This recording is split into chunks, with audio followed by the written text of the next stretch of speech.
All right, it's time to start insulating.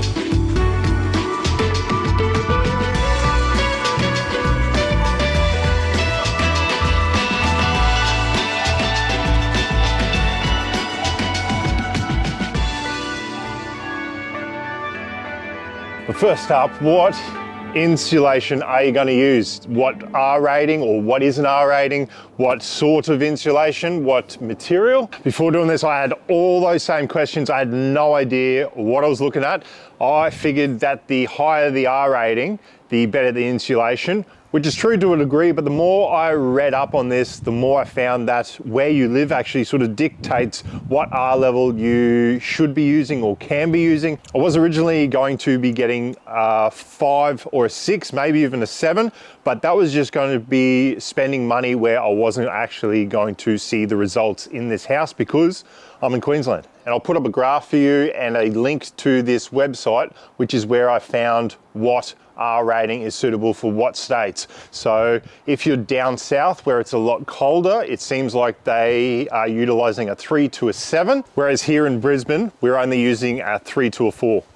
And I can tell you that finding out I didn't need to use those higher R ratings was fantastic because I didn't have to spend those extra couple of $1,000. So I picked up a few of these. I'm hoping they're all right. I can't remember the ones. I think these are the ones I used in the last shed.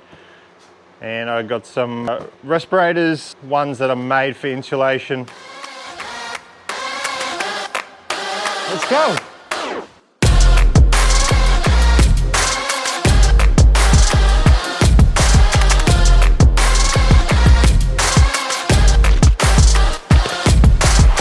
Are you f***ing serious? 3 seconds in, this is an extra large Bunnings. It's already torn. Far out.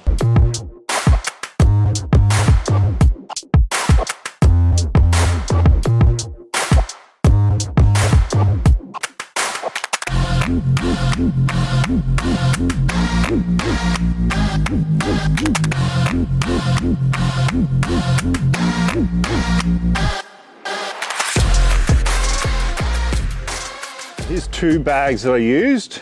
This is the 2.5. This is for the internal walls, but this one here, this one is a 3.5. This one is for the ceiling.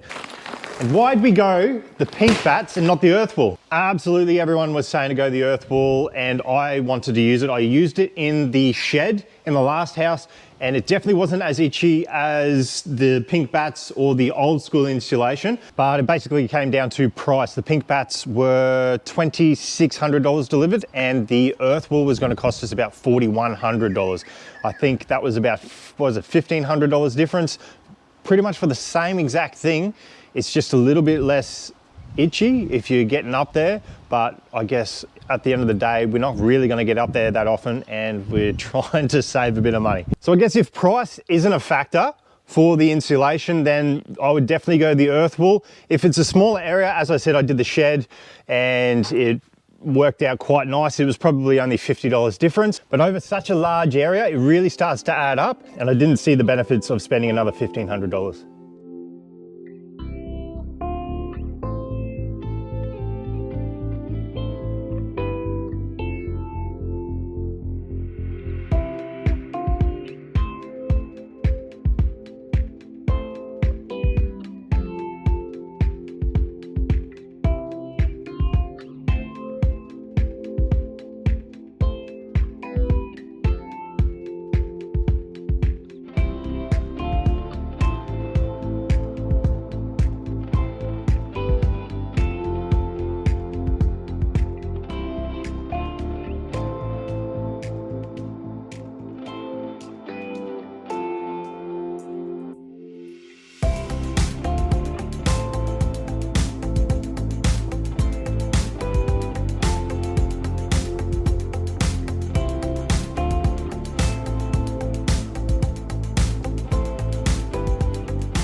So we tried the strapping, wasn't a big fan.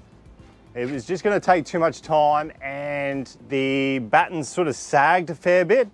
So I wasn't actually going to go ahead with it, but I put it up on Instagram and I had a whole pile of messages, and quite a few people came back with all different sort of ways of doing it. You can use string line, obviously the strapping, some people using the insulation tape, the thick silver stuff. That was going to cost a lot more money. But one of the other ones was just using a stapler and stapling the actual batten to the trusses. So I did end up spending some money though.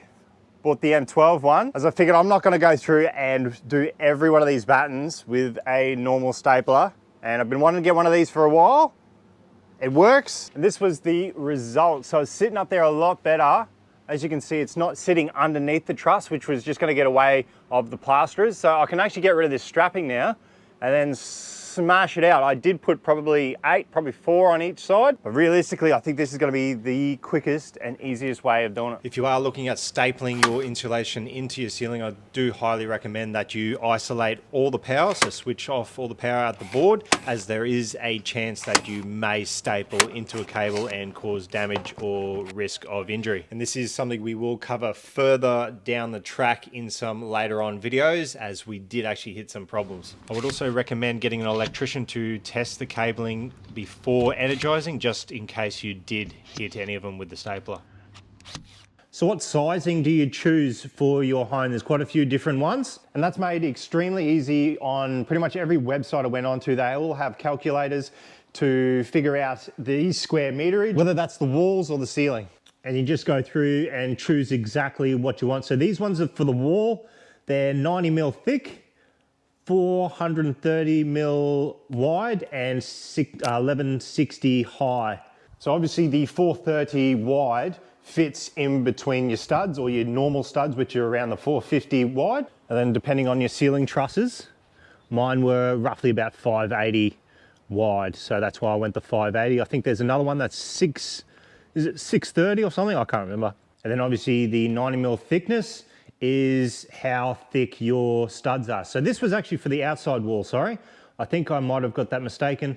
This is the outside wall, and I had the other one, which I don't have on me anymore, was 70 mil, which is for the inside walls, as we only have 70 mil studs inside. So the external is all 90, we use 90 on that, and we use the 70s on the inside.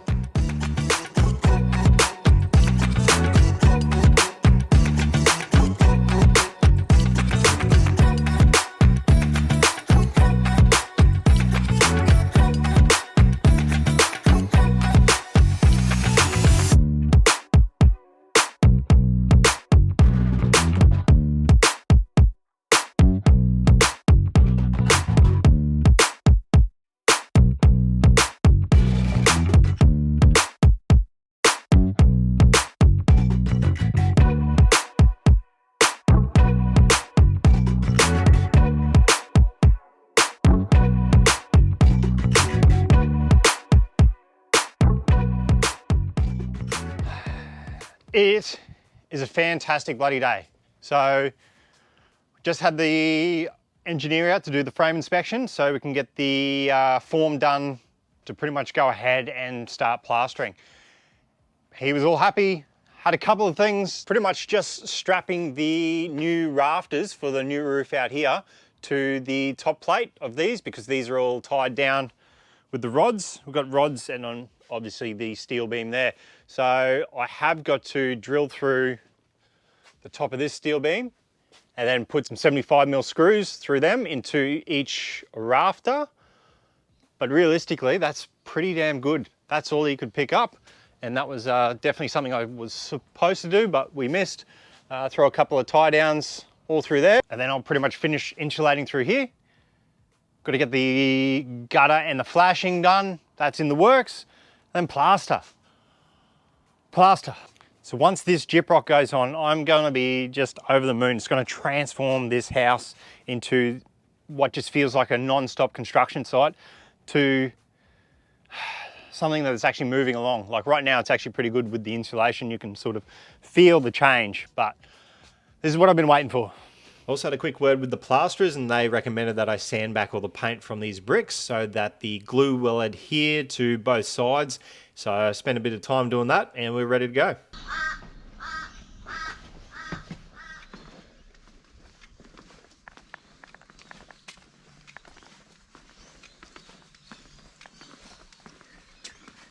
Here we go. Gyprock is finally going on the walls. This is going to be so satisfying. It's been a long process up to this point, and I've only got 1 week until I'm going back to work. So it's pretty good timing because now it's all up to the other trades. So we've got the plasterers coming through to do the gyprock, and then paint and skirting and flooring and tiling. All that is other trades. I'm just really excited to see how this is all going to turn out and how it's going to finish up.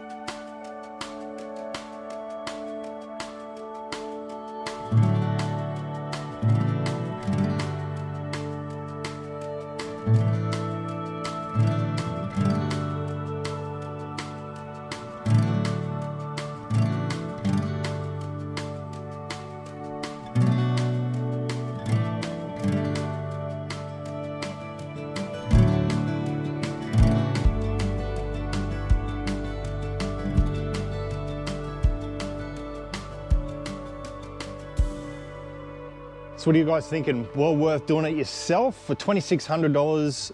I think it's definitely worthwhile doing. I was debating whether we do it, but I'm really glad we did. Both internal and external walls plus ceiling, all $2,600. I don't know how much they charge for installation, but it's got to be a couple of $1,000s.